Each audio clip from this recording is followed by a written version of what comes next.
Happy Feet! For today's video ay dadali naman namin kayo sa isang napakalaking ukayan sa South Korea. At nandito na nga tayo sa Dongmyo Flea Market.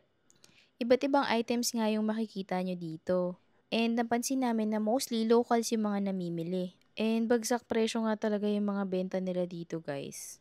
Dito nga ay merong napakaraming kitchenwares. Meron ding mga antique items. Pati nga guitars meron din. May mga makikita rin kayo ng mga dinerwares. Ayan, medyo maraming choices dyan. Nagutom din kami kakalakad kaya ayan, bumili kami ng odeng. Alam niyo bang 40 pesos lang yan per stick? Sobrang mura compared sa ibang local markets sa Korea. Going back to window shopping, dito nga ay makikita nyo naman yung iba't ibang klaseng damit na nakadisplay.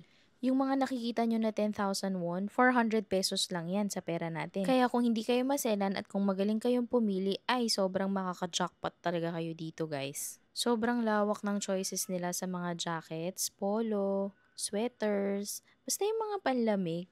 Tsatsagain mo nga lang talagang maghanap ng gusto mo. And kung talagang mahilig ka sa mga ganito, ay hindi mo mamalayan yung oras, talagang maaaliw ka. Meron din silang mga random items na I think pwede ring ipang pasalubong. Actually, makakakita kayo ng similar items sa ibang mga markets nila dito sa Korea, pero promise, mas mababa talaga yung presyo nila dito.